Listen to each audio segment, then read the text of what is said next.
quel est l'état de ton cœur ce matin? Dans Matthieu chapitre 13, Luc chapitre 8 et Marc chapitre 4, Jésus nous enseigne la parabole des terrains. Jésus nous présente 4 types de terres. Ces 4 types de terres-là représentent chacun un état de cœur différent lorsqu'on entend la parole de Dieu.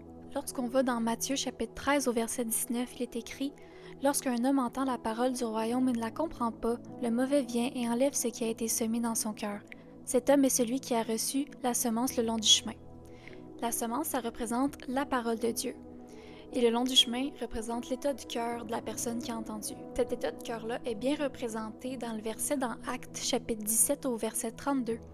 Lorsqu'ils entendirent parler de résurrection des morts, les uns se moquèrent et les autres dirent « Nous t'entendrons là-dessus une autre fois ». Donc le long du chemin, ça représente vraiment quelqu'un qui a un cœur endurci. Ça représente une personne qui entend la parole puis qui refuse tout simplement d'y croire.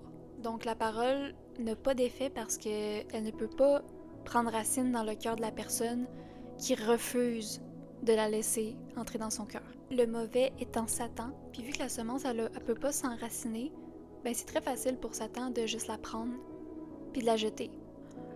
Pour Satan, c'est son résultat préféré que la personne ait le cœur endurci parce que Satan il veut pas que Dieu prenne de la place dans le cœur de la personne. Dans Osée chapitre 10 au verset 12, il est écrit « Semez pour la justice, moissonnez pour la bonté, défrichez-vous un champ nouveau. C'est le moment de rechercher l'Éternel jusqu'à ce qu'il vienne et déverse pour vous la justice. » Donc ici, quand ça dit « défrichez-vous un champ nouveau », ça signifie labourer, puis lorsqu'on laboure la terre, elle devient plus souple, puis ça permet à la semence de prendre racine. Si tu sens que tu es cette personne-là aujourd'hui, sache que Dieu t'aime et tout ce qu'il veut, c'est que tu cours dans ses bras pour qu'il puisse se révéler à toi.